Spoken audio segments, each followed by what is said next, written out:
2, 3, fight!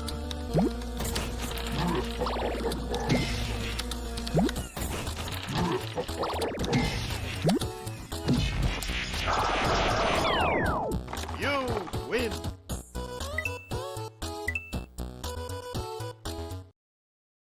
Alors, bonjour à tous. Merci d'être là pendant la pause repas. C'est cool. On va voir ensemble comment booster le chargement de vos images sur un site web. En deux petits mots, je me présente. Je m'appelle Jean-Michel Leguet. Vous pouvez me retrouver sur Twitter sous le pseudo JM Leguet. Je travaille à Cross Knowledge. Je suis développeur front-end. Je fais également partie des organisateurs d'une conférence en informatique qui s'appelle Riviera Dev, qui est dans le sud-est de la France, à côté de Nice, Sophia Antipolis. Et je fais aussi partie des orgas d'un JavaScript user group qui s'appelle JS Sophia, aussi qui est sur Sophia Antipolis. Alors, tout d'abord, regardons ensemble le poids d'une page web.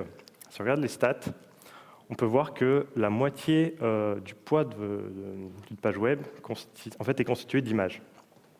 Donc c'est énorme. Et on voit que c'est sur ce facteur-là, si on arrive à booster le chargement des images, on a un impact direct sur le chargement de notre page web. Alors tout d'abord, donc on a vu que c'était le facteur primordial. On va voir ensemble 5 astuces pour booster le chargement de ces images. On va se consacrer sur la partie navigateur web. La première question qu'on va se poser, c'est au niveau du format. Au niveau du format des images. Alors aujourd'hui, on connaît les formats les plus connus dans le monde du web. Il y en a 4. On voit qu'ils sont assez anciens, ils ont une trentaine d'années. On a le GIF avec les animations, un peu de transparence. On a le format JPEG, plus pour de la photo, qui date de 90. Alors lui, c'est le format le plus utilisé dans le monde du web, c'est celui-ci. Après, on a le PNG, qui est aussi arrivé en 95. Une notion de transparence, un fichier un peu plus lourd. On a du vectoriel avec le fichier SVG.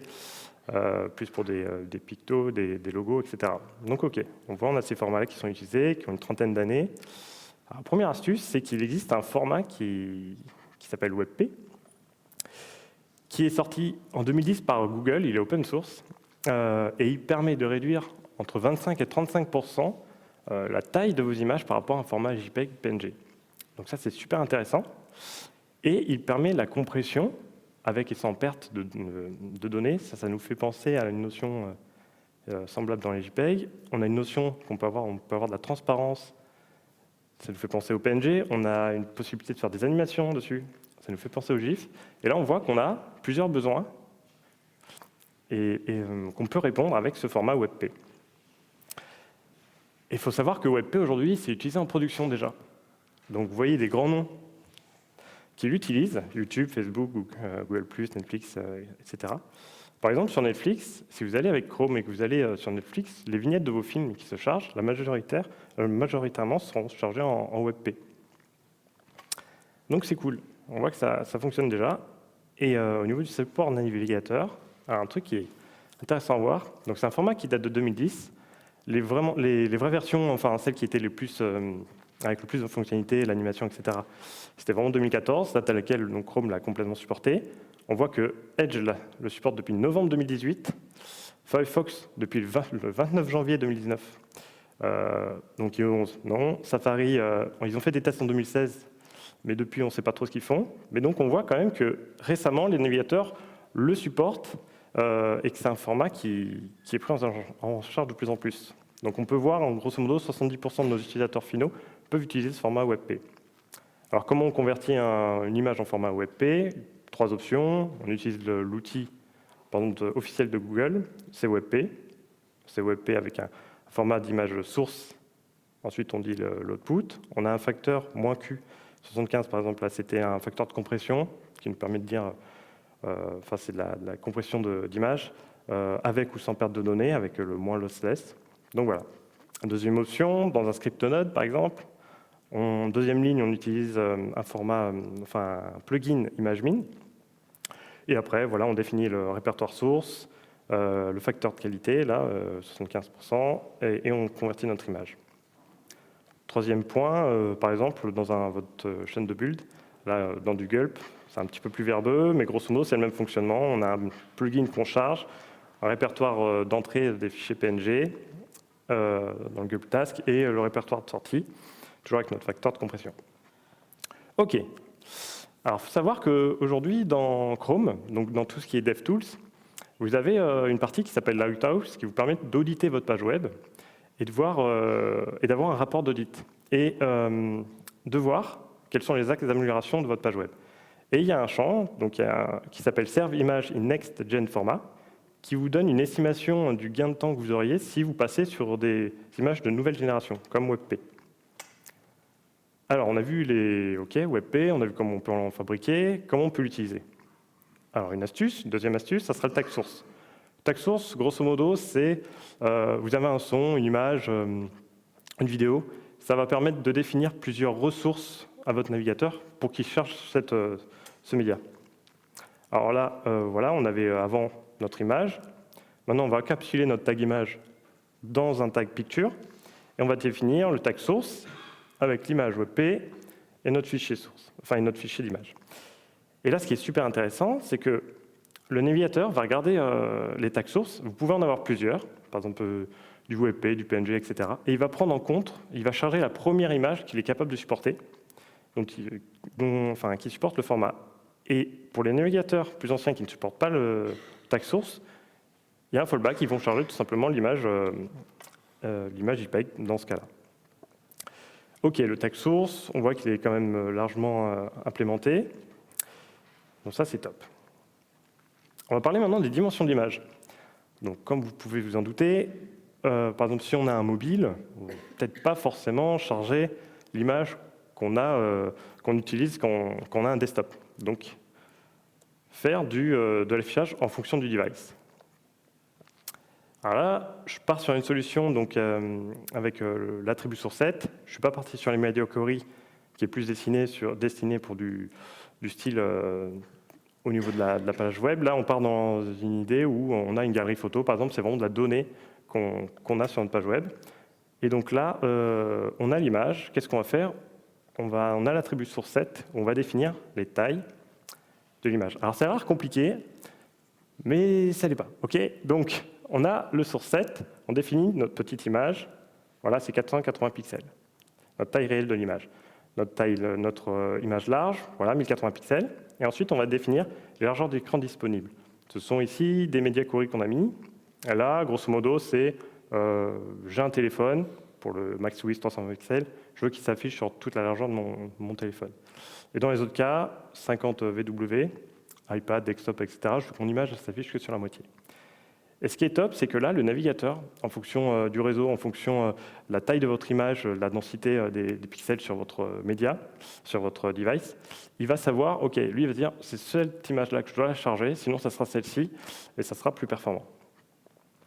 Maintenant, si on fait un micmac donc, entre le tag source et l'attribut source set, ça nous permet donc, de charger une image WebP, si le navigateur le supporte, donc d'être plus performant là-dessus, et en même temps de définir quelles seraient les images en fonction de notre device.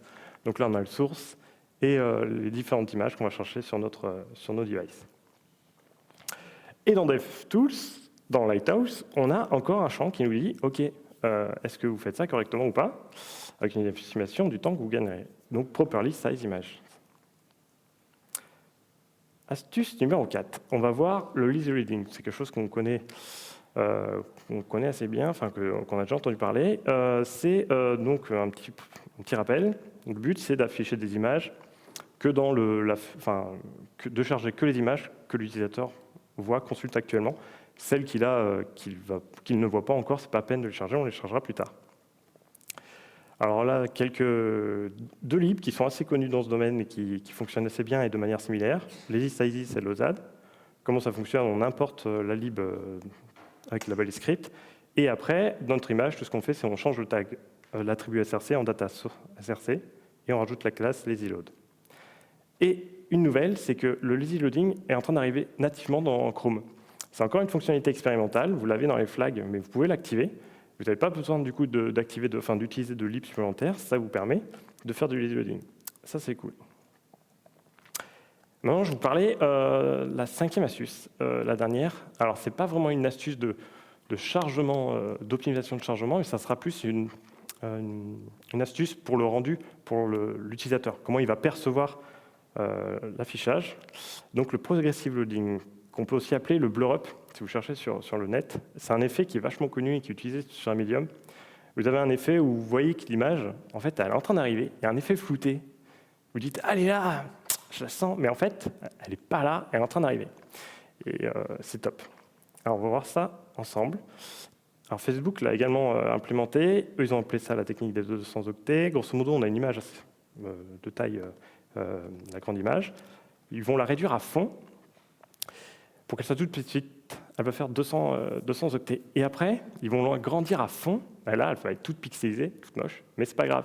Ils vont faire un flou dessus. Et du coup, si on fait une transition entre les deux, parce qu'au début, on va charger la petite image, et quand on aura l'autre, on chargera l'autre et on fera une transition. Alors, on a un code pen ici, si vous voulez tester. Grosso modo, je vous explique comment ça fonctionne. Au niveau du HTML, on a l'image large qui est dans les data attributes. On a notre image preview, la petite image qui sera chargée. Et ce qu'on va faire, on va juste rajouter une div, pas div bottom, pour forcer la petite image à être très grande. Ensuite, la magie opère dans le JavaScript, mais c'est assez simple ici, on va charger l'image de la preview. Ensuite, on va ajouter une classe loaded pour dire elle a été chargée. C'est pour ajouter un effet CSS. Et en même temps, on va charger la deuxième image, qui est très grande. Et en affichant une classe également loaded, en ajoutant une classe loaded. Et cet élément, on l'ajoute au DOM. Au niveau CSS, juste deux points qu'il faut retenir, comment ça passe. Là, on a l'opacité, la transition sur l'opacité. Et en haut à droite, vous avez l'image loaded avec la classe, donc l'opacité qui arrive, et l'effet flouté avec un filtre CSS qui est appliqué. Donc, je n'ai pas été en détail là-dessus. Maintenant, je voudrais reparler aussi d'un truc qui est le progressive JPEG. Vous avez tous vu sur Internet, quand vous changez des fois des pages web, les images qui s'affichent comme ça, on sent que ça arrive, ça charge doucement. Alors, il faut savoir que si vous prenez une image JPEG, vous prenez votre logiciel de retouche photo et que vous sauvegardez cette image, vous avez l'option progressive. Vous pouvez cocher. Ça va changer le mode par défaut de l'image pour qu'elle soit en progressive JPEG. C'est ce que vous avez en bas. Alors, au début, et du coup, quand vous allez la charger sur une page web, au début, elle sera un peu pixelisée, ce sera un peu moins joli que l'effet blur-up, mais vous l'avez en entier, vous devinez la forme, vous devinez les images. Et au fur et à mesure, il y a des layers qui seront faits au niveau du chargement. Donc c'est une technique qui prend un peu plus de process au niveau du navigateur, parce que là, il doit faire plus de boulot. Mais ça existe. Facebook a utilisé les progressive JPEG en 2010 sur son application iOS. Et ce qui est intéressant de voir, c'est que donc, ils ont réduit les données utilisées de 10% et ils ont affiché 15% plus vite une image. Alors en fait, ce qui se passe, c'est que l'utilisateur avait l'impression que ça se chargeait 15% plus vite. Tout simplement parce que quand il affiche ces images, il voit l'image de bonne qualité, il commence à naviguer, il commence à interagir avec. Il n'a pas besoin d'attendre que l'image soit de top qualité. Lui, visuellement, il ne le perçoit pas. Là, c'est ce qu'on voit comme différence avec l'effet blur-up qu'on a vu chez Medium et les PJPEG. Les deux images se chargent en parallèle dans le premier cas. Dans la deuxième cas, on a une seule image. Mais on attend peut-être moins parce que l'utilisateur n'a pas besoin d'attendre la phase finale. Pour conclure, parce que c'est très rapide, on a vu le format WebP, qui est un format super intéressant. On a vu comment l'utiliser avec le tag source. On a vu comment le charger en fonction du device. Vous avez l'attribut source 7. On a vu comment faire du lazy loading avec 2lib qui fonctionne bien. Et on a vu du progressive loading avec du blur-up. Et donc ça, c'était top. Voilà, j'ai fini. Pour moi. Je vous remercie de m'avoir écouté. J'espère que ça vous a intéressé. Merci.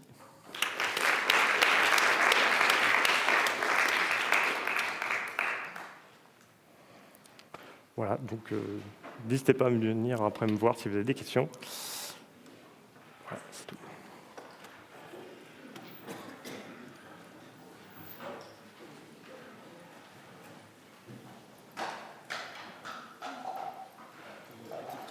Avec le WebP, tout ce que tu montres après, la notion de progressive et tout, c'est tout compatible à chaque fois?